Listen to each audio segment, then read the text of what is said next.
ചേട്ടാ, എങ്ങനെയാണ് തെരഞ്ഞെടുപ്പ് ചൂടിലൊക്കെ വന്നല്ലോ, എങ്ങനെയാണ് തിരുവനന്തപുരത്തിന്റെ അവസ്ഥ? തെരഞ്ഞെടുപ്പിന് ഇപ്പോൾ വരുന്ന 25-ാം തീയതി അടുത്ത മാസം 26 ഇനി ഇപ്പോൾ പാർലമെന്റിന്റെ തിരഞ്ഞെടുപ്പിന് അപേക്ഷ നോക്കിയതിനു ശേഷം പിന്നെ അടുത്ത അസംബ്ലി മനസ്സിലാക്കാം. ഈ തെരഞ്ഞെടുപ്പ് വലിയ ചൂടാ പിടിച്ചിട്ടില്ല എന്നാണ് എൻ്റെ. എങ്ങനെയാണ് ഇവിടുത്തെ ഒരു പൊതു രാഷ്ട്രീയ അവസ്ഥ? വീണ്ടും LDF സീറ്റ് കൊണ്ടുവരാൻ സാധ്യതയുണ്ട്. ശരി. അപ്പം ചേട്ടൻ ഇവിടെ ഓട്ടോ ഞാൻ സിറ്റിക്കകത്ത് വണ്ടി പോകും. സിറ്റിക്കകത്ത് വണ്ടി ഓടിക്കും. ഓക്കെ, നമുക്ക് അന്നേരം മറ്റേ ഉള്ളവരുടെ കൂടെ വിശേഷങ്ങൾ ചോദിക്കാം. എന്തായാലും അദ്ദേഹം ഇവിടെ തട്ടുകടയിലേക്ക് എത്തിയ ഒരാളാണ്. എങ്ങനെയാണ് തിരുവനന്തപുരത്തിന്റെ ഒരു രാഷ്ട്രീയ അവസ്ഥ? കേരളത്തിലെ ഏറ്റവും വലിയൊരു സർവകലാശാലയുടെ മുമ്പിലാണ് നമ്മളിപ്പോൾ നിൽക്കുന്നത്. മഹാനായ ഒരു കവിയുടെ മുമ്പിലുമാണ്. പൊതുവെയുള്ള അന്തരീക്ഷം എന്ന് പറഞ്ഞാൽ ഈ 15 വർഷം കൊണ്ട് കാര്യമായി ഒന്നും കാണുന്നില്ല. അതിനു മുമ്പും ചില കാര്യങ്ങൾ നടന്നിട്ടുണ്ടാവും. പക്ഷേ ഈ തുടർച്ചയായിട്ടുള്ള 15 വർഷം കൊണ്ട് നഗരത്തിലൊരു മാറ്റവും ഇല്ല. വലിയൊരു മഹാനായ ആളാണ് തിരുവനന്തപുരത്തിന്റെ MP. ഇപ്പോൾ പറയത്തക്ക വികസനങ്ങളൊന്നും കാണുന്നില്ല എന്നാണ് പറയാനുള്ളത്. ശരി, ഓക്കെ. നമുക്ക് ഇവിടെ തട്ടയുടെ അടുത്തുന്ന ചേച്ചിയാണ്, ചേച്ചിയോടൊന്ന് ചോദിക്കാം. ചേച്ചി, എങ്ങനെയാണ് ഈ ഒരു തിരുവനന്തപുരത്തിന്റെ ഇലക്ഷനൊക്കെ വരികയാണ്, അപ്പൊ അത് ചൂട് പിടിച്ച് വരുമ്പോൾ നിങ്ങളുടെ കച്ചവടമൊക്കെ എങ്ങനെ പോകുന്നു? ഇലക്ഷൻ പ്രമാണിച്ച് അധികം കച്ചവടം വല്ലതൊക്കെ ഉണ്ടോ? ഇല്ല, അത് തുടങ്ങിയില്ലല്ലോ. എങ്ങനെയുണ്ട് ഇലക്ഷൻ? എങ്ങനെയാണ് ചേച്ചിയുടെ ഒരു വിലയിരുത്തല്? വിലയിരുത്തലെന്ന് പറയുമ്പോ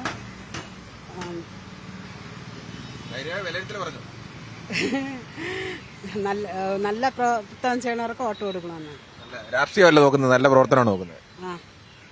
സ്ഥാനാർത്ഥിയെ നോക്കിയാണ് വോട്ട് കൊടുക്കുന്നത്. അതെ, സ്ഥാനാർത്ഥിയെ നോക്കി. ശരി, നമുക്ക് എന്തായാലും ഇവിടെ ഭക്ഷണം കഴിക്കാൻ വന്നൊരു ആൾക്കാർ കൂടിയുണ്ട്. നമുക്ക് അതിന് ലോട്ടറി വിൽക്കുന്ന ചേട്ടൻ സ്ഥിരമായിരിക്കുന്നു. എന്തായാലും ഒന്നും പറയാനില്ല. എന്നാലും തെരഞ്ഞെടുപ്പിനെ സംബന്ധിച്ച് തെരഞ്ഞെടുപ്പ് ഇഷ്ടമാണോ? തെരഞ്ഞെടുപ്പ് ഇഷ്ടമാണോ? വേണമല്ലോ, മാറ്റം വരണമെങ്കിൽ തിരഞ്ഞെടുപ്പ് വേണമല്ലോ, അല്ലാതെ വേറൊരു ഇതുമില്ല എനിക്ക്. എങ്ങനെയുണ്ട് തിരുവനന്തപുരത്ത് മാറ്റം വരാൻ സാധ്യതയുണ്ട്? ഞാൻ കാലത്ത് ഇവിടെ വന്ന് കയറിയിട്ട് വൈകുന്നേരം ആകുമ്പോൾ പോകണം. ഞാൻ എന്ത് രാഷ്ട്രീയം പറയാനാ?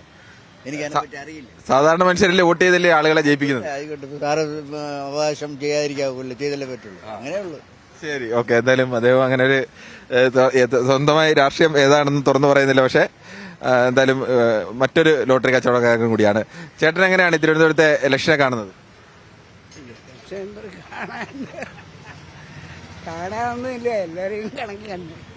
ലോട്ടറി അടിക്കുന്ന പോലെ ആയിരിക്കുമോ ജയം, അതോ ലോട്ടറി അടിക്കുന്ന പോലെ തന്നെ ആയിരിക്കും? ഇക്കുറി ആർക്കടിക്കാനാണ് സാധ്യത?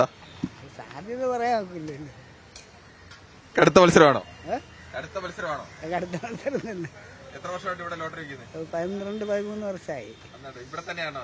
ഇവിടെ തന്നെ അപ്പുറ സൈഡായിരുന്നു. ഇപ്പൊ അവിടെ ഗേറ്റൊക്കെ മാറ്റിയപ്പോ ഇങ്ങോട്ട് മാറ്റിയതാണ്. നമുക്ക് മറ്റൊരു തട്ടയുടെ കൂടിയുണ്ട് ഇവിടെ. ആ തട്ടയുടെ അടുത്ത ചേച്ചിയും ചേട്ടനും കൂടി ഉണ്ട്. എന്നാലും നമുക്ക് അവരോട് ചോദിക്കാം, എങ്ങനെയുണ്ട് ഈ തിരുവനന്തപുരത്തെ തെരഞ്ഞെടുപ്പ് മൂഡ്? എങ്ങനെ തെരഞ്ഞെടുപ്പ് ശക്തമായിട്ട് പ്രചരണമൊക്കെ ശക്തമായി, ഇപ്പൊ എന്ത് തോന്നുന്നു? ശക്തമായി, വേറെ ഒന്നും പറയാനില്ല. എന്നാലും തിരുവനന്തപുരത്തിന്റെ പൊതു രാഷ്ട്രീയ സ്ഥിതി എന്താ? നമുക്കൊന്നും പറയാൻ പറ്റില്ല. എന്തായാലും ചേച്ചി എന്തായാലും പറയാൻ പറ്റുന്നില്ല, ഏതെങ്കിലും ഒരു രാഷ്ട്രീയ പാർട്ടിയെ പിണക്കാൻ തയ്യാറല്ല എന്ന് കൂടിയാണ് തോന്നുന്നത്. എന്നാലും നമുക്ക് ചേട്ടനോടും ചോദിക്കാം. ചേട്ടാ, എങ്ങനെയാണ് ഈ തെരഞ്ഞെടുപ്പ് സ്ഥിതി? എങ്ങനെയാണ് നമ്മുടെ തട്ടുകടയിൽ എന്തെങ്കിലും മെച്ചമുണ്ടോ? തട്ടുകടയിൽ കച്ചവടമൊന്നുമില്ല. കച്ചവടമില്ല. തെരഞ്ഞെടുപ്പൊക്കെ ആകുമ്പോൾ കൂടുതൽ ആളുകളൊക്കെ ഇറങ്ങി, അങ്ങനെ ഒരു കച്ചവടം ഇല്ല. തെരഞ്ഞെടുപ്പ് ആയതുകൊണ്ടാണോ മുസ്ലിങ്ങൾ മുയമ്പായതുകൊണ്ടാണോ എന്നറിയാൻ പാടില്ല. പക്ഷെ വേറെ പറയുമ്പോൾ നമുക്ക് കച്ചവടം എന്ന് പറഞ്ഞതില്ല. ഇലക്ഷനും വലിയ ചൂടൊന്നുമില്ല. പിന്നെ ഇങ്ങനെ 4 ജയിക്കും 10 തോക്കും എന്നുള്ള ജനങ്ങളിരിക്കുന്ന വോട്ടില്ല. നമുക്ക് പറയാൻ പറ്റുമോ? ചേട്ടനൊന്നും പറയാൻ തയ്യാറല്ല. പറയാൻ തയ്യാറാണ്, ഇതാണ് കാര്യം. എങ്ങനെ രാഷ്ട്രീയ കാലാവസ്ഥ എങ്ങനെയാണ്? 4 ജയിക്കുമെന്നോ 10 തോക്കുമെന്നോ പറയാൻ പറ്റില്ല. ഇപ്പം ആരും വിട്ടു പറയാനില്ല. സ്വന്തം അച്ഛനും മക്കളായിരുന്നാലും ഇപ്പം വിട്ടു പറയാനില്ല കാര്യങ്ങളുണ്ട്. നമുക്ക് മറ്റൊരു ഓട്ടോറിക്ഷ ഓടിക്കുന്ന ഒരു ചേട്ടൻ കൂടി ആയിരുന്നുണ്ട്. നമുക്ക് അദ്ദേഹത്തോട് ചോദിക്കാം. എന്തായാലും അദ്ദേഹം ഒരുപാട് ആളുകളെയൊക്കെ നിരന്തരം കാണുന്ന ഒരാളാണല്ലോ. ഈ തിരുവനന്തപുരത്തിന്റെ ഒരു പൊതു രാഷ്ട്രീയ സ്ഥിതി ഇപ്പൊ ഈ തെരഞ്ഞെടുപ്പിൽ എങ്ങനെയാണ്? രാഷ്ട്രീയ സ്ഥിതി എന്ന് പറഞ്ഞു കഴിഞ്ഞാൽ ഇപ്പം ജനങ്ങളെല്ലാം മടുത്തിരിക്കുന്ന ഒരു സമയമാണ് ഈ ഭരണത്തെ. ആ രീതിയിലാണ് എൻ്റെ വണ്ടിയിൽ കയറുന്ന ഓരോ കസ്റ്റമേഴ്സും സംസാരിക്കുന്നത്. പിന്നെ എന്ന് പറഞ്ഞാൽ വികസനം വളരെ കുറവാണ് ട്രിവാൻഡ്രത്തെ സംബന്ധിച്ചിടത്തോളം. പിന്നെ വളരെ മോശമാണ്. നമ്മൾ ഓട്ടോ ഓടുമ്പോൾ തന്നെ അറിയാം നമ്മളെ ഓരോ ഓട്ടോറിക്ഷക്കാരൻ്റെ ബുദ്ധിമുട്ട്. അതുപോലെ ഇവിടുത്തെ പോലീസുകാരോ മറ്റുള്ള ആൾക്കാരോ അതൊന്നും നോക്കുന്നില്ല. ഇപ്പം പോലീസുകാർ ഗുണ്ടായിസം പോലെയാണ് പെരുമാറുന്നത്, ചീത്ത പറയും. അപ്പോൾ ഇങ്ങനെയൊക്കെ വരുമ്പോൾ നമ്മൾ ആ രാഷ്ട്രീയ